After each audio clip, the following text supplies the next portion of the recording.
Welcome everybody to 10 Steps to Financial Freedom Masterclass. I am super excited to be doing this today. I've done other forms of other things, but I haven't done kind of my whole 10 steps masterclass before, so I'm really excited about it. I'm just going to go like 2 minutes because most of you know who I am and know me, but I have been a business coach for 15 years. I've coached over 1,000 people in 16 different countries. And through all of the process of coaching all of those people, I kind of came up with people seem to be going through the same process. And this kind of 10-step process has emerged over the time of me coaching all these people. And so I said, over the years, it kind of emerged to, okay, people are going through this step and this step and this step and this step. And the thing that I find in coaching for the last 15 years, but certainly in the last 5-10 years, since I kind of developed this process, is a lot of entrepreneurs are working really hard. And they're doing a lot of great things, but they don't exactly know what to do and in what sequence to do it. And so I'm trying to put a little meat on those bones today to take you through a 10-step process. We have an hour and a half, and I want to save time for some coaching if people want to do that. No one responded to me, but maybe some people want to do that. Q&A. So I'm going to try to do an hour of content. I've got a whole bunch of slides, so I might go really rapidly through some parts and a little slower through other parts because I really want to be mindful of the time and I want to make sure you guys get what you want to get out of it. So I'm just going to launch right in. So welcome to the 10 steps. And so I want to kind of give you an overview, a preview of what those 10 steps are and then the layout of the day. So the 10 steps start with, who is your target market? So, who do you sell to? Jody, I'll give you guys a copy of all these slides if you want, so you don't have to take pictures of all of them. I'll send you the slide deck. So who are you selling to? That's your target market or target clients. What are you selling? So that's your product funnel, I call it. How much are you selling? So that's your revenue model or your forecast of how much you're going to be making. So you forecast that. Strategic marketing, big part of it. I won't spend anywhere near as much time as I would like to on the marketing piece, but we'll touch on that in a little bit more depth. Networking for leads and building your list, another key component of what we're going to talk about today. So we'll go through that. Email marketing, another big piece. Then we're going to go into sales, one of my favorite topics, systems, team, and then we're going to round it out with analyze and revise. So I'm sure you're sitting there, and maybe you're not sitting there going, okay, why are some of the things on your slide yellow and why are some of the things blue? So what I found is there is a kind of a demarcation between the foundational building blocks of building or growing your business and then, getting the foundation set, and then the growth part of it, which is the systems, the sales, the team, and analyze and revise. So I've broken it up into those two sections because that's how I see, when I coach a lot of people, that's how I see the process, the procedures that they go through. Then I'm going to talk about what's next. So I do have a special offer for you. So I'm just going to let you know up front that I put together what I think is a really cool offer. So I'm going to talk about that. Then we're going to have a Q&A. And then if anybody wants to jump on and do some hot seat coaching, I hate that term hot seat because it's like people are like, I don't want to be in the hot seat. I want to be in the nice, cool, help me out seat. But I couldn't come up with a better term last night, so we're going with the hot seat coaching. So that's kind of the what we're going to do today. So before I get into the target market and all the other steps, I'd be remiss if I didn't talk about your why. Your why is, why are you doing this? Why are you subjecting yourself to the hard life of an entrepreneur? What is the thing that drives you to do the things that are hard? Because I started my career out in corporate America, and I will tell you, going to a 9-to-5 job maybe if it's even a little more than a 9 to 5 job, and collecting a paycheck every week, every month is a lot easier than what we put ourselves through as entrepreneurs. Now, is it anywhere near as rewarding? Hell no. But you've got to be driven by something, your why, that keeps you engaged to get back on that horse when things go awry. And I don't know of anybody on this call or anybody that I deal with that didn't have something go awry in the last 15 months or 18 months or however long it's been since, or year, since things have been a little crazy. So this is the one piece of homework I'll give you for this session. And that is spend a few minutes, identify what your why is, identify why you do what you do as an entrepreneur, and write it down and put it somewhere, because that will drive you when things get tough. That when you get back in the mindset of why the heck I did this in the first place, that will oftentimes really help you get over some of those humps that we all experience as entrepreneurs. So I invite you to spend a few minutes getting in touch with your why and writing it down if you guys haven't done that already. All right, step one is your target market, okay? So your target market is, who are the people that you sell to? Who needs what you have, right? So we normally think about your ideal client or your target market in the framework of demographics. Like, what's their age? What's their gender? Where do they live? What's their income level? Do they have children? Like the demographics around who is my target market. Love that. Super important. Psychographics. How do they think? What are their opinions? Those kind of things definitely come into play. Their interests, like someone's a dog lover, or I love to play golf. So if someone is interested in selling golf equipment, that's one of my interests. That would be a target for them. So demographics, psychographics, and interests are really important to identifying who your target market is, who your ideal client is. Then it's, where are they and where do they hang out? So in the last year, a little less physically, but soon to be more of that as we look forward to the world opening up a little bit. So where do they hang out online, physically, and where do they hang out online? So those are all really important to identify who your target market is.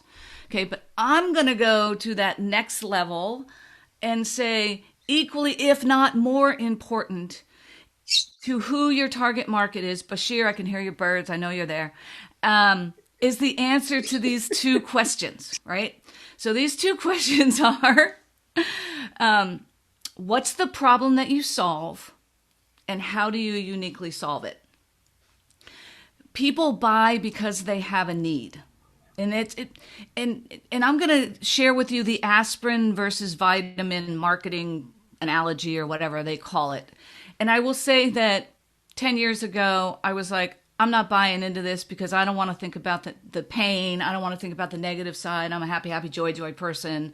I want to focus on the nice to have, not the need to have. But it has proved, this marketing woman that I've known for years, taught me a lot about marketing over the years, was a big proponent of the aspirin versus vitamin. And we had some great debates about it. And Martha, I will say unequivocally, you were 100% right. Okay, so here's my thought about the aspirin versus vitamin. I'm laying in bed. It's 2:00 in the morning. I wake up. I have a seething headache.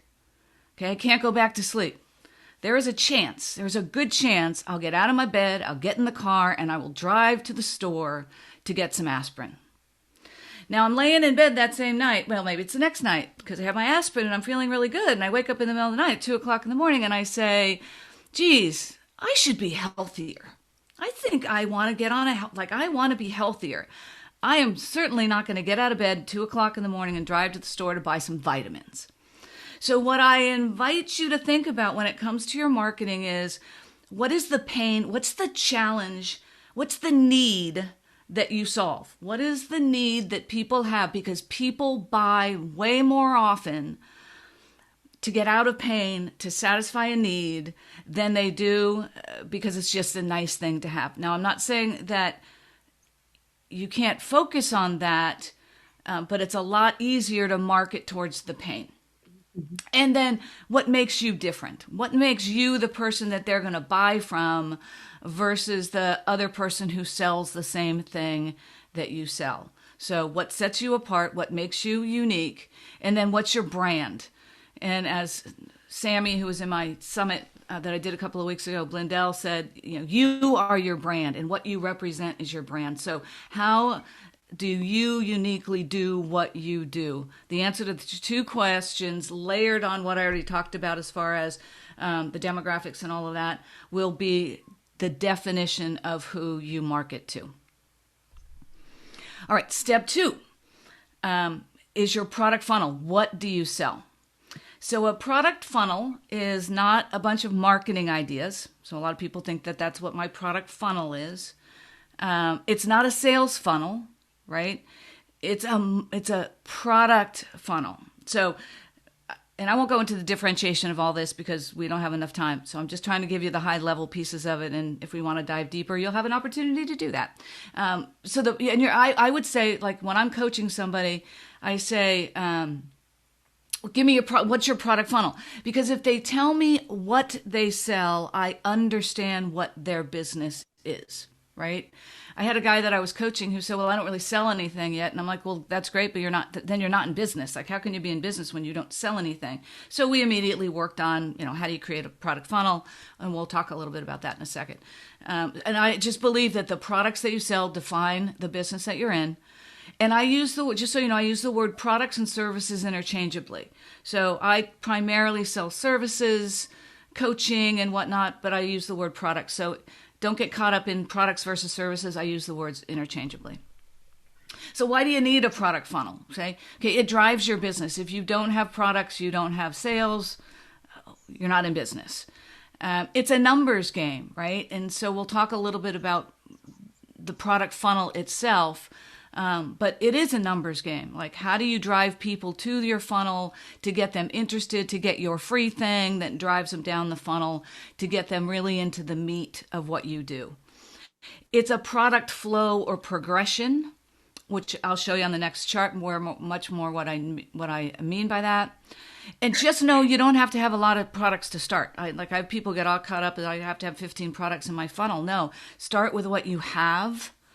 And then I will also say, if you don't have any products, find somebody who has affiliate products that you can sell until you create your own. So there's always ways to get going. But I'm going to tell you first I'm going to get to the types of funnels, and then I'm going to give you some great ideas on how to create content that any of you could do.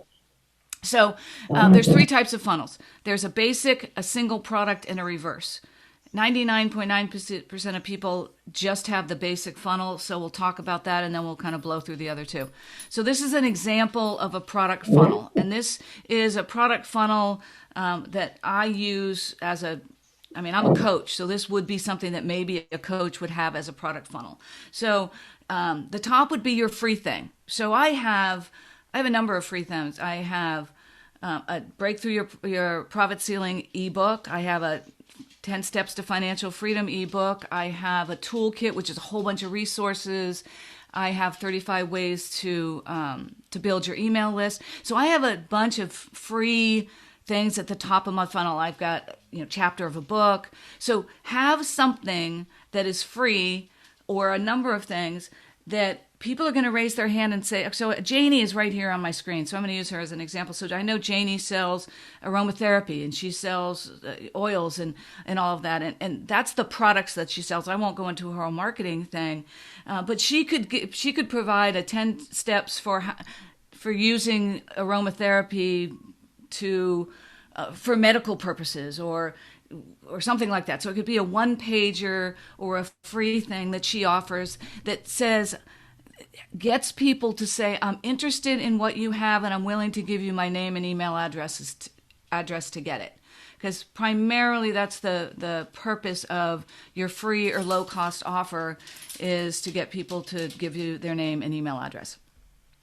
Then you maybe have an ebook, and then you might have a course, and you might do some coaching or whatever it is for you guys in your funnel. But the idea behind the funnel of it starts with the low cost at the top, and then the more expensive things go, and you drive people down your funnel. The second one is a 1-product funnel, which might be real estate or something like that. You really only sell one thing, and it's big. So you might have something, 10 tips for first-time home buyers, and then a big thing at the bottom. There's not a lot of places that only have one product in their funnel, but that is a type of product funnel. And then the third is a reverse. So I know some people who just sell really high-end mentoring, educational programs. They might sell a qualification, certification program, and they just have that one product, and that's all they do.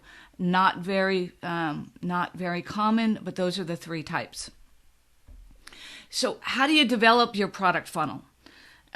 There's two ways. One is from the bottom up. So let's say you have created 10 steps to financial freedom. That was the first thing I created. I actually did it from the bottom up, not the top down. So I had my 10 steps, and I turned it into a one-pager, and then a book, and then a course. And I'll talk a little bit more about how you might do that in a minute. And then what I did is I splintered off sections of it. So I have a $7 marketing plan that I sell that's just the marketing component of my 10 steps. I'm doing some other things where I'm splintering off chunks of it. I have some online courses that are just pieces of those 10 steps that I sell. And so you can start with your big core product and then splinter off other products to go up the funnel. Or people start from the top. I'm going to create 10 steps to financial freedom, and then I'm going to start creating products to go under that. And in the next slide, I'll show you how easy it is to do that. And then I am the hugest proponent of repurposing content. So I did a summit a couple of weeks ago. It was an all-day thing. I had 10 speakers. I can use every single component of those speaker sections, and they were all really good stuff. Clubhouse and Instagram and how to use your book to build your business and branding. I mean, we had really good content. I can use every single piece of one of those things in a different way. So I'm a big proponent of repurposing content. I don't know what I'm going to do with this, but I will probably turn it into a course that I sell, right? So repurpose your content. So let's talk about content creation. One, I think it's easier than you think. Like a lot of people are like, oh my gosh, I don't have any products. How do I create products? I think it's easier than you think. So don't get all in your head about it. We're going to talk a little bit more about that. You probably already have enough intellectual property on what you do to create a product. Like you already have, I'm sure you already have enough to start. Here it is. Let's see. Okay, so I did a blog for 2 years. And then I started a podcast because I couldn't write another blog. And I turned that 2 years of blog posts into a book. So I categorized them into, guess what, 10 steps. I put the blog posts in them. I updated them, and I created a book out of stuff that I had already done. I could take I haven't, and I don't know if I'm going to do that. But I could take my podcast episodes, transcribe them, and create another book or create articles. So you can use some of the stuff that you're already doing to create ebooks and other pieces of content. You can be interviewed. So you could have someone come and interview you and get your steps, your intellectual property, your unique way of doing what you do out of you. You don't necessarily have to sit down and try to write it. Have somebody interview you. Create videos. A year ago I was like, I'm the no video girl. I don't want to be looking at this face on video. You know how we all are the most critical about ourselves on video. Now I'm videoing all the time. I'm on video here. I'm doing Instagram videos, and I do videos, and it doesn't matter. My hair looked horrible today, so guess what? Pigtails, and it doesn't matter. Like, get on video. People want to see you. People are going to buy from you because they see you. You guys are more endeared to me now because you know that I had a bad hair day and I ended up with pigtails. Like be you, and be you on video. Webinars are another great way to go. Masterclasses, speaking engagements. So whatever you do, let's say you do a webinar, you do a speaking engagement, get it on video. Like, record it, because you can use pieces of that in all sorts of marketing ways. Another case in point, I do a podcast every week, And not every week, but many weeks, I will go and I will take a sound bite of usually under a minute if I'm going to do it on Instagram. But if I'm going to do someplace else, I might do a 2-minute or 3-minute snippet of that episode. I do my episodes on Zoom, so I have video and the audio, and I can create a snippet out of that podcast episode. And I always give that snippet to the person who is interviewed because it's always highlighting them. And they're more apt to say, oh, I'm going to share this on social media because look at how great she made me look in our interview. So lots of ways to repurpose content. So I'm going to take you through my creating products made simple. So the first thing is outline what your steps are or what your tips are or what your process is. Have something to start with of the outline of what it is. Be interviewed on the steps, as I said. So have somebody interview you. It's really easy to do on Zoom these days. Create an audio and a video file or just an audio file and a document of that. So now you've got your first product, which is an article or an ebook or something like that. That's the one pager, sorry. Then you take those steps and you make them into an ebook. So you take the 10 steps, or I'll just use 10 steps as an example because that's what I have. And I just outline a little bit more about what those 10 steps are. A key component when you're creating products, this is my opinion, if you're going to give it away for free, then it is the what it is. What are the 10 steps, right?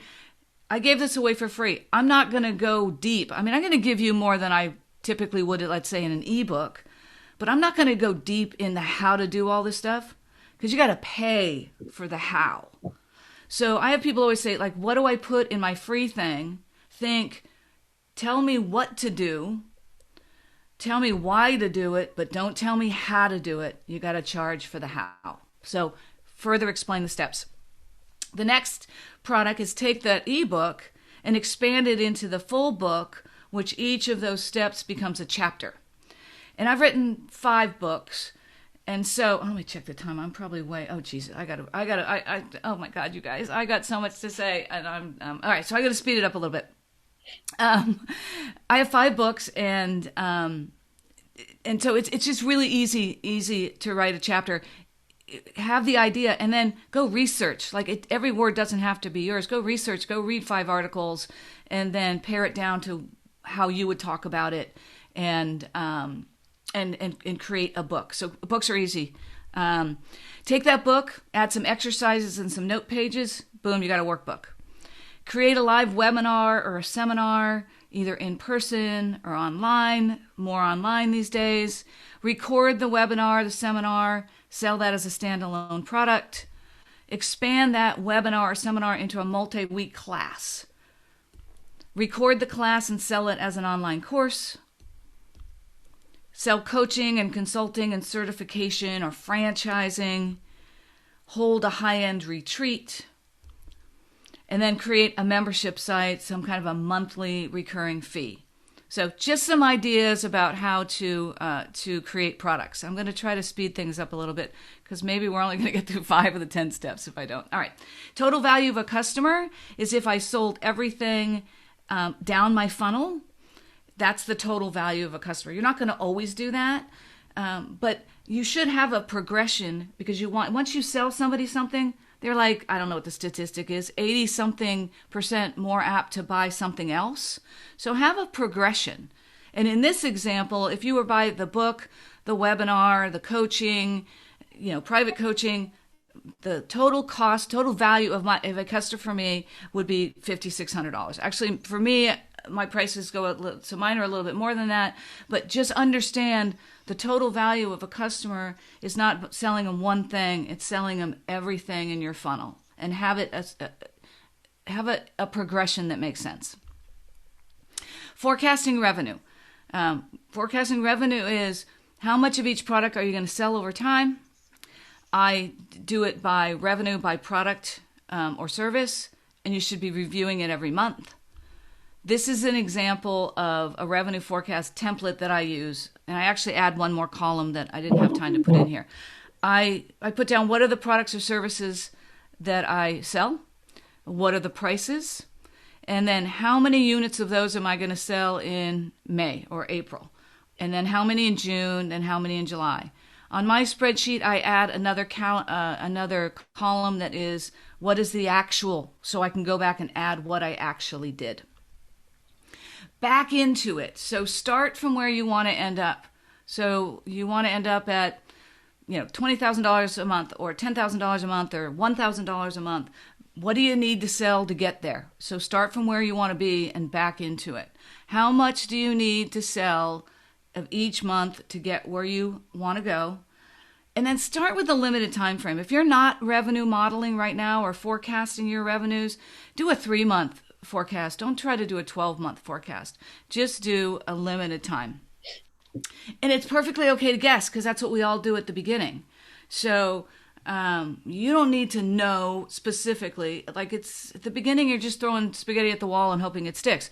So just know it's okay to guess. Everybody does it. But you need to start now, right? Start with the 3-month projection. And then as you go, you will learn if you have sales patterns, if there are some seasonal things, and you'll grow into your 12-month forecasting. But just start where you are. And this is why it's important. People are like, I'm not making any money. I don't need to forecast. Wrong. Totally wrong. One, you need to get into the habit of forecasting because that's what successful entrepreneurs do. That should be enough right there. But it leads to effective marketing strategies. So if I know that I want to sell 25 of these books in the month of April, I have to have marketing strategies that get me in front of people who are going to buy my book. Like I have to have marketing strategies that support what revenue I'm forecasting. So it's kind of like how the heck I'm going to do it? It's through marketing. And then it's how you run your business. It is what successful entrepreneurs do. So you should really forecast. And then you should update it every month. You should go back. I go the first Monday of every month, and that's kind of when I do my in-office review of my revenue forecast and my marketing and all of that. Once a month, you should be looking at it. Add the next month to it if you're starting small. And then you might be adding some additional products, right? Because now we know how easy it is to create products. Updating that forecast keeps it fresh with all of the things that you're doing. And then you always know where you are and you know what you need to do. If you forecasted that you're going to sell 25 of these books and you sold 2, but you sold 10 group coaching sessions or coaching packages, like that's a much better use of your time. So it helps you kind of figure out what's working and what's not working. Okay, we're moving into strategic marketing. Because I am 30 minutes in and we've got so much cool stuff to talk about. I hope everybody is okay if I go a little bit over into the Q&A because I might. All right, so I love marketing. Marketing is a secret sauce. Marketing is where it all happens. Marketing is what you should be doing 80% of the time in your business. Nothing happens without marketing. And you have to have a written down plan. This is my big adamant thing. Of all the people that I've coached, this is my biggest pet peeve, is when I work with them, tell them how, you got to put a marketing plan. Oh, okay, I got a marketing plan. I'm like, okay, let's take a look at your marketing plan. And they say, guess what? It's around here somewhere. Like if it's around here somewhere, it's around here nowhere. Right? Because if you can't get it and touch it and say, this is what I'm working on marketing wise, then you're probably not doing it as well as you could do it. So I'm adamant about a written down plan. It should have what I call online and offline strategies. Now our offline strategies have been a little hindered, I don't know, for lack of a better word, in the last year, but they're coming back. And so they should still be on your radar as far as we start to be able to get back doing things face to face, then that is certainly something that should be in your marketing mix. I kind of do a hybrid of these days, even though Zoom is online, it's as close to offline as sometimes we get. So while we're not face to face, I consider this way better than just communicating through Facebook or something like that. But have online and offline strategies. Have a multitude of each. Have 3 of each. And then define the ones that you want to look at, and then choose which ones you're going to implement, right? So I want you to have 3 to 5 marketing strategies that you're implementing at any given time. I'm a big proponent of offline, whether offline is on the phone or in person, because that's really where, when I'm selling a $5,000 coaching program, I'm not doing it online, right? I'm doing it because I'm talking to you face to face. You've gotten to know me. So just try to get as quickly as you can to offline strategies, even if it's phone or Zoom, because those are going to have a much bigger bang for your buck as far as closing more sales. And then create your plan. It has to be written down. I need you to define what those strategies are. We talked about that. And then I actually have a template that I use, which is very simple for my marketing plan. So I'll share it with you. I invite you to use whatever you want for your marketing plan, but mine is really simple and straightforward. I figure out, I have a separate piece of paper for each one of my strategies. So then I write down what the strategy is. Then I say, what are my action items? What do I need to do? And then so at the top of the page, I wrote action items, and then I write down all the things I need to do for that one strategy. And then towards the bottom of the page, I write down deliverables. And deliverables for me are things that I need concentrated creative time to actually do. So for me I consider whether it's me doing it, recording it, or interviewing for my podcast, and then editing and putting the show notes, that to me is a deliverable, because I can't just do that while other things are going on. I need to sit and have quiet time and thinking time to do it. And I separate those two out because oftentimes I'll take the things that I consider deliverables and I'll put them on a chunk of time in my calendar. So I just do it that way because that's what works for me. And then I commit to my due dates. And then this becomes a mess of a working plan. I scratch things off. I add things. And then this is an example of what I use. Like, it's really, really simple. What's the strategy? What are my action items? What are my deliverables? What are my due dates? The things I add to this is, and I'll go back to that one. What's your intended outcome? So if I am doing let's say I'm doing an email campaign, and I want people to opt in to get my free resources.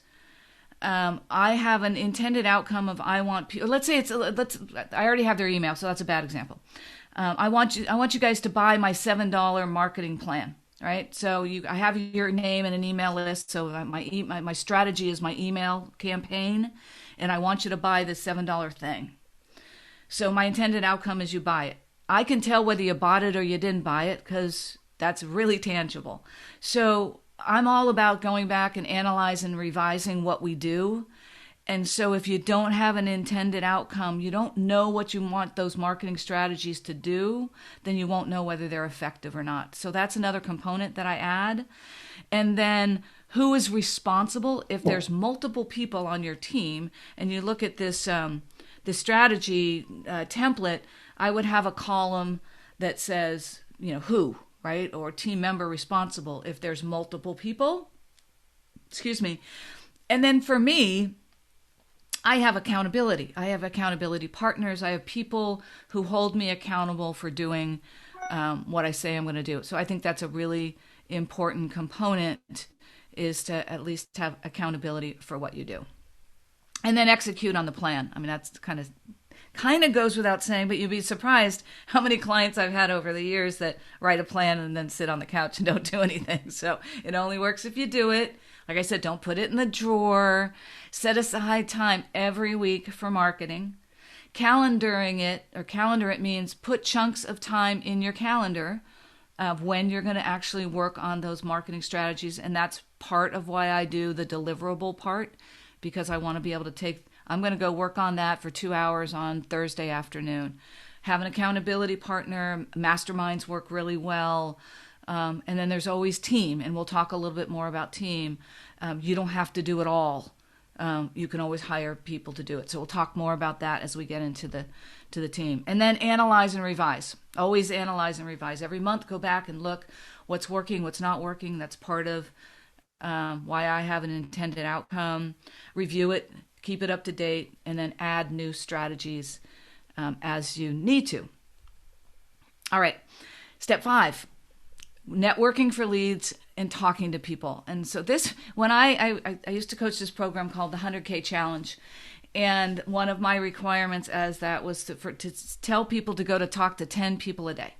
And people would freak out about, like, I can't talk to 10 people a day. But it's amazing how easy it is to talk to 10 people a day, because you can do it in all these different ways. Face-to-face, over the phone, email, social media. Oh my gosh, social media groups, right? I mean, go find other people who are interested in what you do and go hang out in those groups. You can go on, communicate through blogs, through the comment section. You can go to discussion groups and there's groups and everything now, right? Facebook and LinkedIn, and like there's always groups. There's meetup groups. There's networking groups. There's lots of Zoom networking groups these days. Speaking engagements, get on podcasts, go on podcasts. So there's really many, many ways to engage and talk to people. How do you find those people to talk to? Guess what? Use the marketing strategies that you just came up with as the ways to go out and engage with people. Like, get out of your house as soon as you can. If you can't get out of the house, like, because we're just kind of getting there, then get in Zoom. I mean, I'm sure we're all zoomed out because we've been Zoom networking for a year. But get out of your own way. Get out of your own house. Get out and do it. I already talked about offline versus online.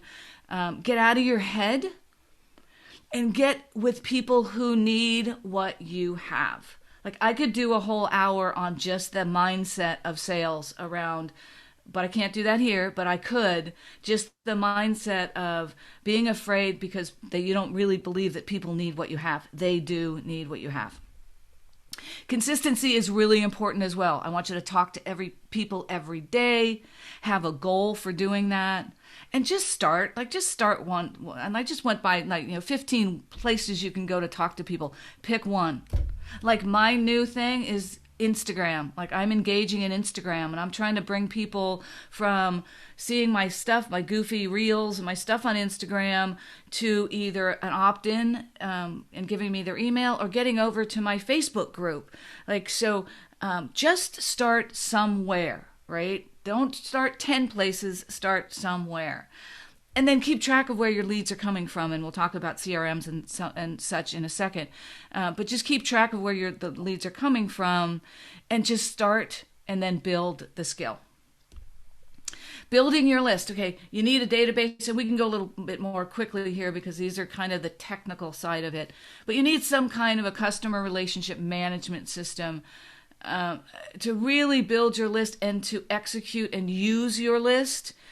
It's really hard to use a spreadsheet or a phone book of email addresses. You really need to put them someplace that you can create campaigns.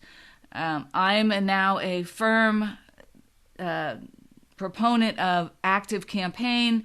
I used to use MailChimp, but ActiveCampaign is really, really good. But you just need something.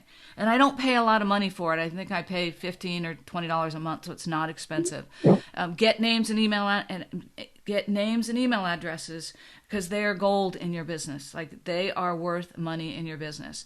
And then enter them into your database and follow up. I did a shameless plug for the Breakaway Entrepreneur podcast. I'll just admit that. But I did episode 56, on how to build your email list. I went into a little bit more depth. So if you want to check that out, that's on the podcast.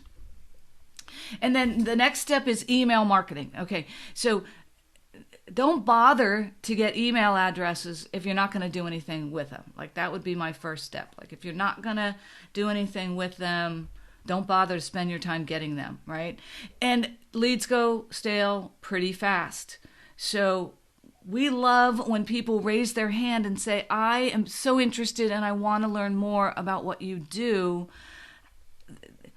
Get on that as fast as you possibly can. So create an email responder campaign. And so I have this resource, it's called my toolkit. Once you opt in to get into that toolkit, I have, I think, 17 emails that go, I think there's 2 the first week, 2 the second week, and then once a week for like another 12 weeks or whatever the numbers come out with. But I have an automatic campaign that keeps you engaged, and I don't do anything. I create it once, and then I don't do anything with it. Marketers say you need 7 to 20 emails or touches before people are going to buy. And so I encourage you to have an email autoresponder campaign. Have multiple campaigns, because like I said, I have a couple of different lead magnets. So guess what? I created the first autoresponder campaign, I think, like I said, 17 emails. Well, guess what? When I created the second one for my other lead magnet, my other free offer, it had a lot of the same components. I didn't create a completely new set of emails. So you can cross-pollinate and share content. On outgoing contact, I'm really focusing, because I've spent so much time in the last, I'd say, year, even though it's only 3-4 months into it, on building my list. Now I like email every week. Like, I'm trying to get, if you guys are on my email, you've probably gotten a few of them, because I've been doing a couple of things in the last few weeks. So keep engaged, and don't be worried. Well, we'll go into more, but don't be worried that people are gonna, like, they don't want to hear from you. If they don't want to hear from you, they'll opt out, and they're probably not your customers anyway. And then segment your list. I won't go into any more about that, but segment them into different, I call them tags in the active campaign. So you know where they came from. And there's ways you can manipulate that, but because we have a lack of time, I won't go into a whole lot more about that. And then create great email content. Like, it should be relevant, it should be newsworthy. People should want to, first, your subject line, like, people should want to open it, so make it an interesting. And then don't have like a book of stuff, like, have some bullet points, but make it interesting, noteworthy, informational. Don't be salesy. Do it frequently. My goal is to send out an email at least once a week. If I've got some special things going on, it'll be more than once a week, but once a week. I like short. I don't like really long. Like, I'm not going to read a big, long email. So I like short snippets. Send them to your website to opt in for something, or send them to your website where they have the opportunity to see what you've got out there. I have people who say, I don't know what to write about. So what's in the news? Go to Google and see what's trending. Like, what's trending online?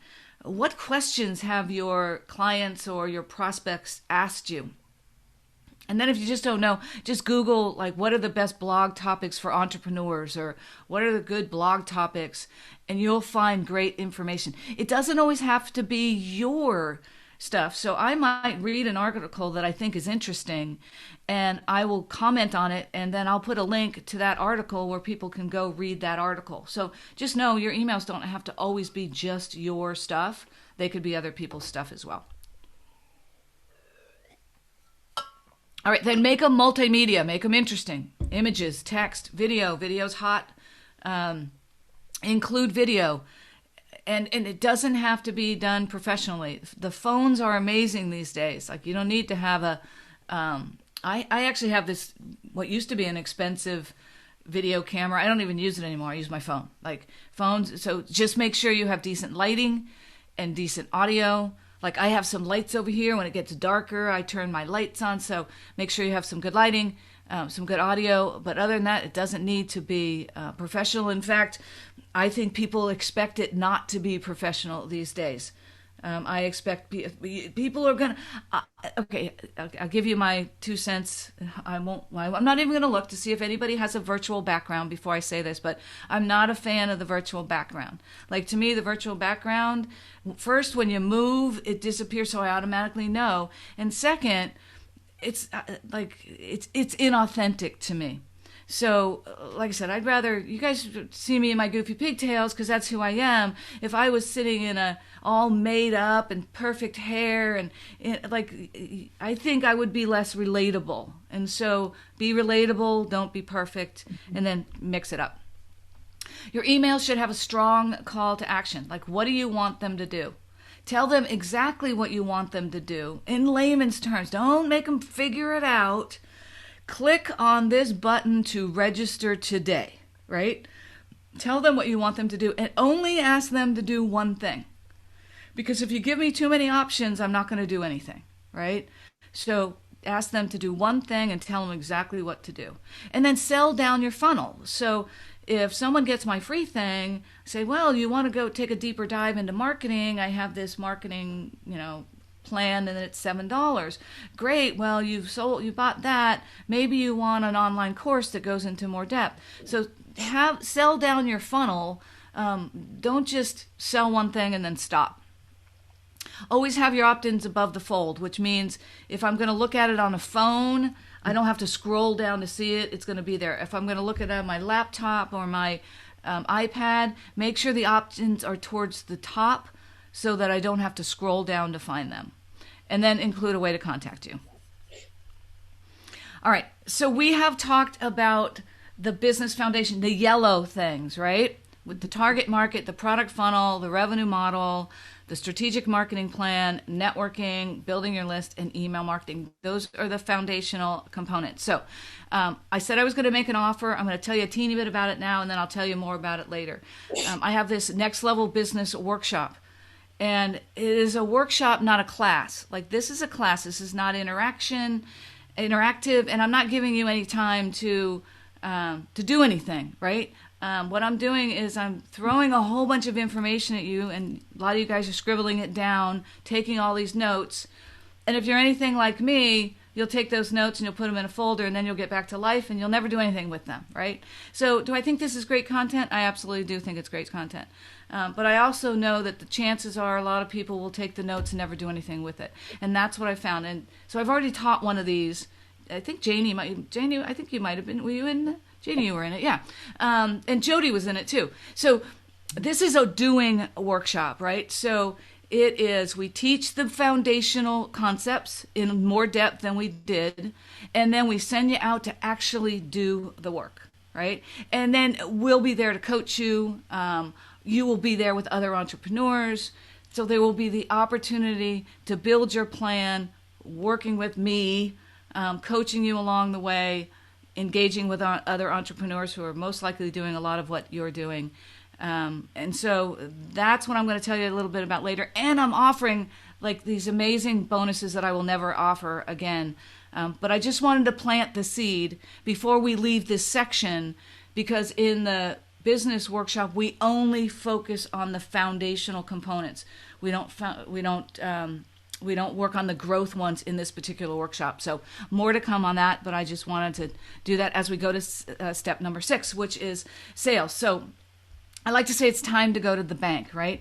So I just know people, like they say, we talk about sales, and a lot of people will roll their eyes and say, selling is not fun. I'm not good at sales. I don't like sales. And I invite you to think about it in a different way. I invite you to think about it in the terms of selling is serving. And so I'll talk a little bit more about that. But when in the sales process, people get all caught up. And I remember I started my sales career at IBM, right? So big company. I had McKesson, which was this big conglomerate corporation that I was the little salesperson for. And I remember my first sales calls, and all I could think about was I didn't hear a word the guy said to the answers to my questions, because all I could think about was, what's my next question going to be? Because I got to seem like I'm really smart and whatever. So throw all those ideas out the window, because to me, selling is about getting to know the other person and serving that other person. So if I'm talking to someone about their business, I'm asking them a ton of questions about their business. How is it going? What's their challenge? What's their biggest fear? Where do they want to go? So I say be intensely curious about the other person and ask them a lot of questions. And here's the amazing thing about that. 2 things. My dad, the best sales guy I've ever known in my entire life, wife, Dad, I love you. He said people love to talk about themselves, and you know what? They do. So ask them questions because people love to talk about themselves, right? And they'll get to know you, or they'll get to care about you because you care about them, right? So ask them a whole bunch of questions. Listen more than you talk. I have this thing, I don't know what to call it. So I say, so if I'm trying to sell Akima this book, right? And so it's my book. It's, I don't know what, it's $11, whatever it is. I'm trying to sell you this book.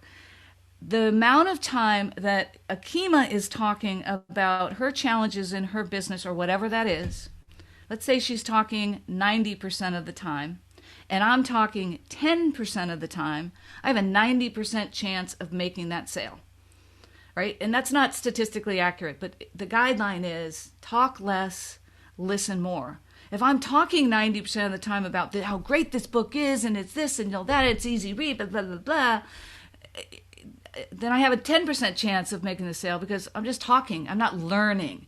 So listen to what people are saying, and then listen to what they're not saying. Like, it's harder on the phone.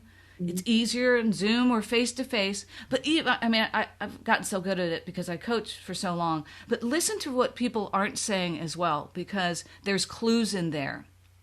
And then the last thing I'll say is sometimes it's okay to just embrace the quiet, right? So we're having a conversation, and I ask a question, and Akima answers it, and then she pauses.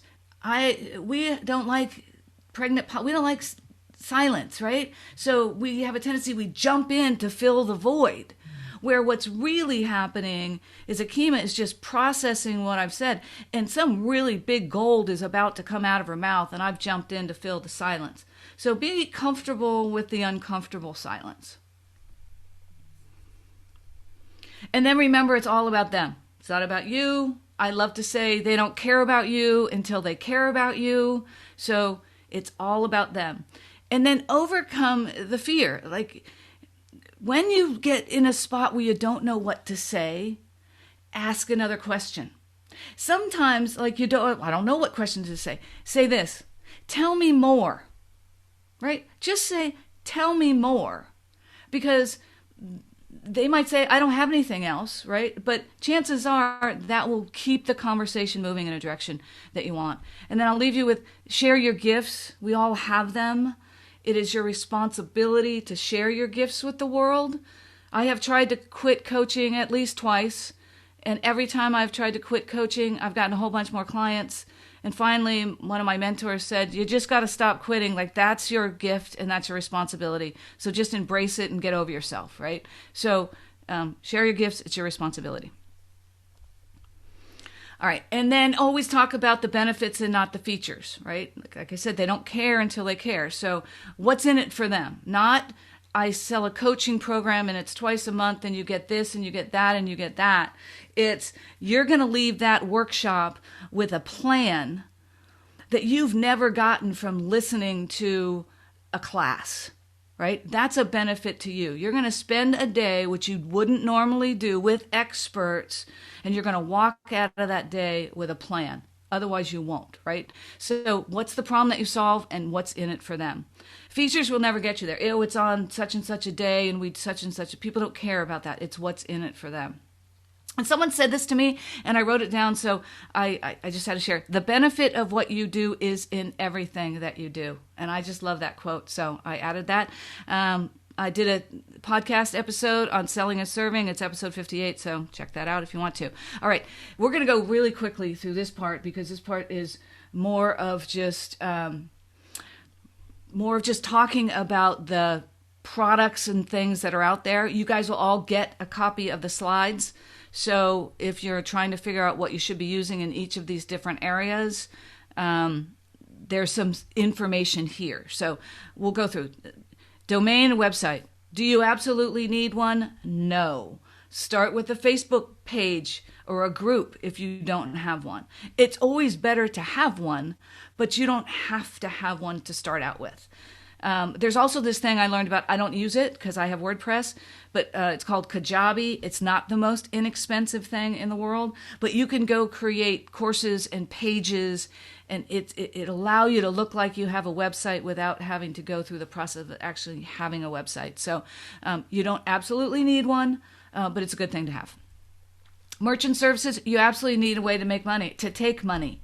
So I use PayPal, I use Square. There's some considerations on who you might use, but you need to have a way to take money. If I tell you tomorrow, I want to buy what you have, you need to have a way to do it. So I won't belabor that. Page generation software. So what do you use to create your pages on your website? These are a number of them. Course creation. So I use LearnDash, which is a WordPress plugin, and that's how I deliver my online courses. Webinar and conference call software. I use EverWebinar. I'm moving to Zoom Webinar, and I use Zoom for. I used to use what was it called? Oh, I used to use Skype. Now I use mainly Zoom. And then I have free conference call if I want to do just a phone, but I primarily I've moved to Zoom. And then editing audio and video, I use Audacity, which is free, and I use Camtasia, which for the Mac I think is like $100 a year, $100 for every time you upgrade.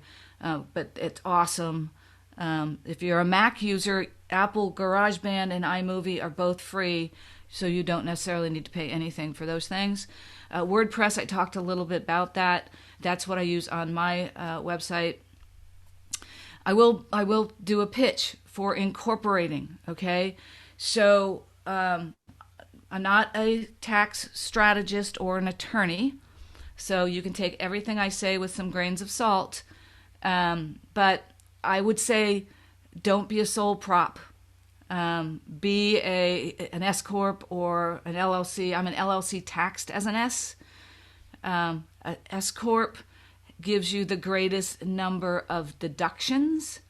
And if you want to learn more about that, there's 3 references right here. Go read those books because they'll tell you how you can use the tax code to your advantage as far as deductions go.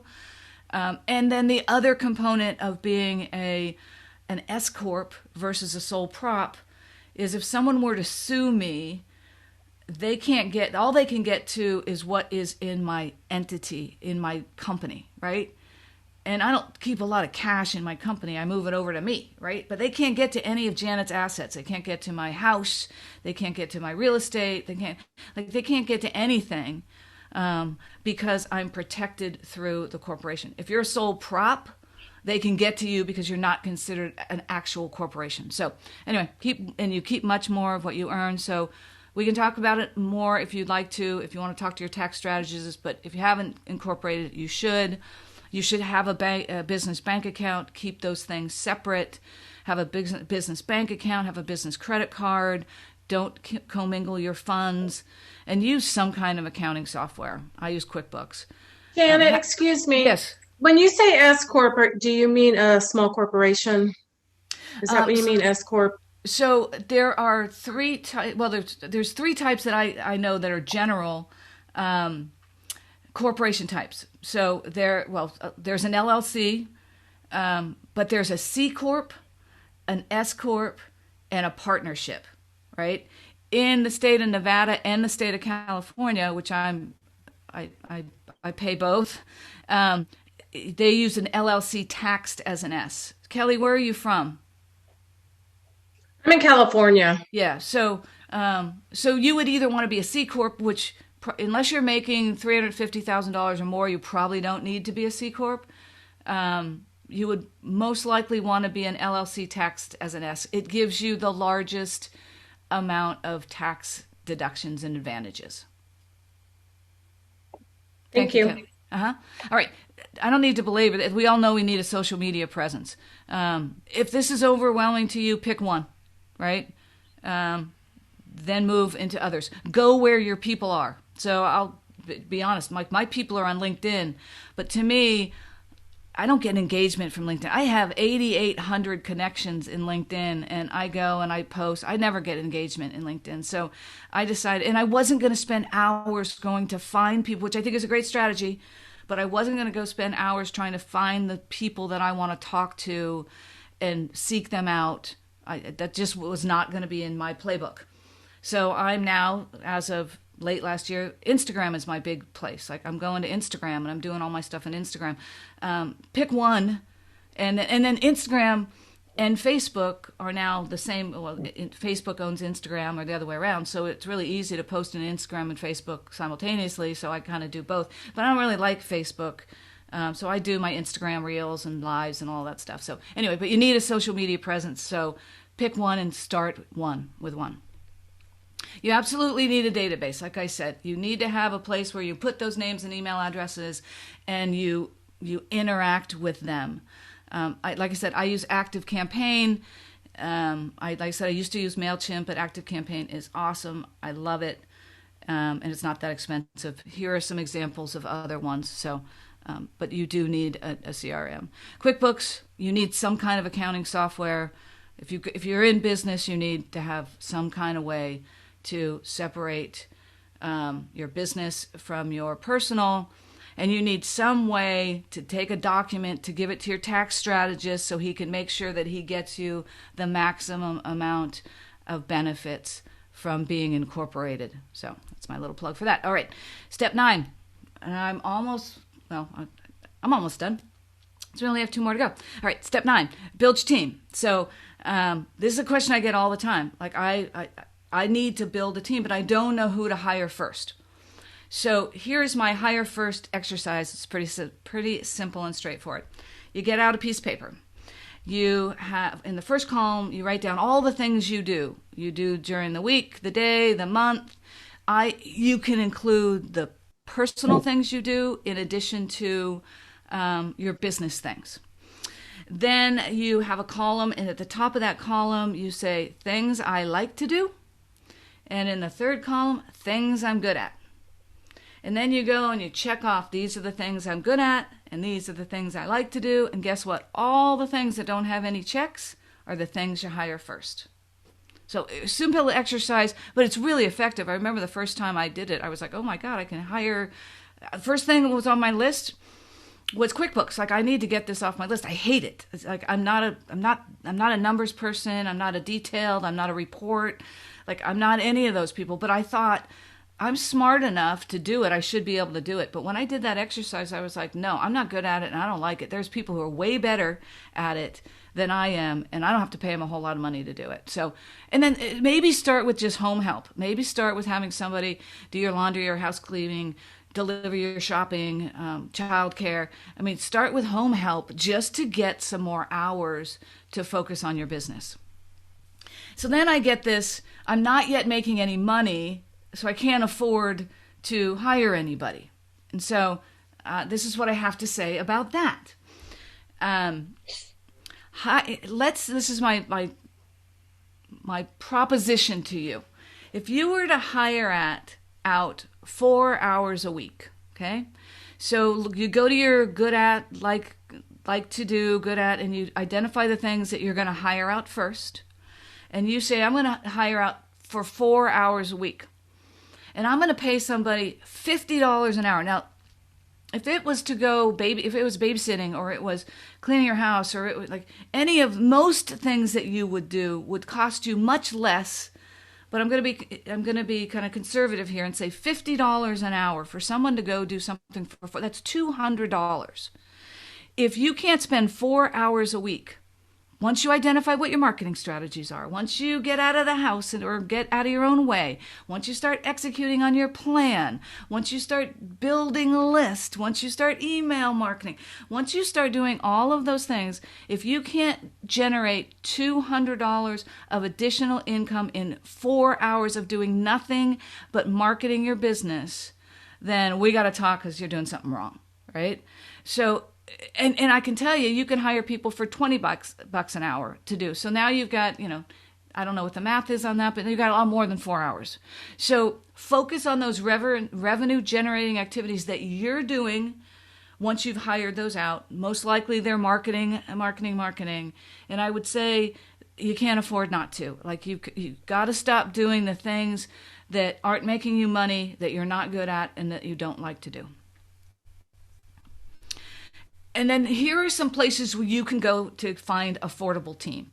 Fiverr, Upwork, and I'll add a couple of others, like local kids in the neighborhood or friends of yours who have kids that you can spend. You can pay them $50 to go enter the business cards into your database, and I guarantee they're probably 100 times better at it than I would be as an old person that I am. Like, get somebody to do it. Get somebody to do some social media stuff for you. Go find an intern. I have somebody who just hired an intern for free who's going to do some virtual assistant stuff for them because they want to go into the business that they're in. I want to say it's real estate, but don't hold me to that. But they've got some kid coming in there who's doing all the stuff for them to learn the business, and they're not paying them anything. So there are ways to get help without spending a lot of money. Find a virtual assistant. Like, and those a virtual assistant can do many things. Be a scheduler, appointment setter, do some marketing for you, follow up, do some scripted phone calls, find speaking engagements, do data entry. They can do anything that you shouldn't be doing, someone else can do. So start with that exercise of what should I do, what should I hire out first, and then start finding some ways to get that off your plate so you can focus on the things that are going to make you money. And then accountability. I'm a coach, so accountability is like up top there on the top of my like must-haves, right? So I encourage you to find an accountability partner. Find somebody. Maybe you even find somebody on this call. There's a lot of people who are in similar communities. I see your faces out there. Find somebody that will be your accountability partner. I have a couple of accountability partners. One, most notable, I talk to him every week. What are you working on this week? I especially, drill down when there's something that I don't want to do. And I know we all have them. There's a project that I don't want to do. And I'll say, okay, I'm going to do it on Tuesday, or I'm going to do it this week. And then I will check back with him and he'll say, did you do it or did you not do it? So find an accountability partner, join a mastermind group, be accountable to someone, and know you're not alone. Like, one of the things that I have found, which surprised me, quite frankly, so prevalent in the entrepreneurial community, is people feel like they're alone. Like, they feel like they're out there doing it by themselves. And I just have to say, especially during the last year, and that's why, a number of us have latched on to some weekly Zoom calls because we know we're going to be there. Like, you don't have to do this all by yourself. Be engaged with a community and stay committed to that. All right, step 10 is the analyze and revise. So track your leads and sales conversion, go back to your revenue model, go back to your marketing plan, revise them, test it, see what you should be doing, and you should be doing that every month. Track your email effectiveness by campaign. So go and look, build your campaigns, and then go and look at how effective those campaigns are, how many people have opened, what your open rate is. That's another reason you need a CRM to see what are people reacting to. So I did on my podcast, I have a couple of offers of things, and so I'll say, go get my 5-step to this or my 10-step to this or whatever. Something I did in January. I've identified what it is, but this thing that I talked about in January, over the course of 2 weeks, 39 people opted in for that thing.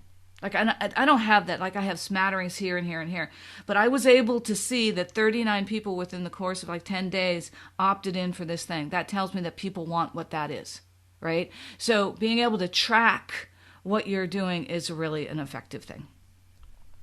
And then I love the start, stop, continue. So when I look at all the things that I'm doing, what should I continue to do? What should I stop doing completely? And what do I need to start doing? So that, to me, is part of the analysis process. Have a 120-day plan if that works for you. Have an annual plan for that week works for you. Certainly use your marketing and your revenue forecasting plans And I encourage you to look at those every single month to analyze what you're doing, what's working and what's not. And then tweak it. What's working, what's not working, the number of leads, the forecast. This specifically talks about your forecast. Make sure you update it with your actuals. Add new marketing strategies. If you're looking at one that I have one specifically that I've been doing for 6 months, and while it's fun, I'm not getting anything out of it. So I'm like, okay, time to do something else. And is it time to add additional products or services? All right. So here's a little bit more about what's next. Before I go there, let's see. I'm going to go look in the chat. Okay, Kelly, I'll get back to that in a second. All right. So this is my offer. It's the Next Level Business Workshop. As I said, it's all about the doing. So it's a workshop, not a talk shop. You will create your plan in that day. You will be with a number of other entrepreneurs who are working their plan. So if there's parts of it that you're struggling with, chances are there's someone else that's struggling with that as well. You will walk away with a fully developed plan, and I will be coaching you along the way.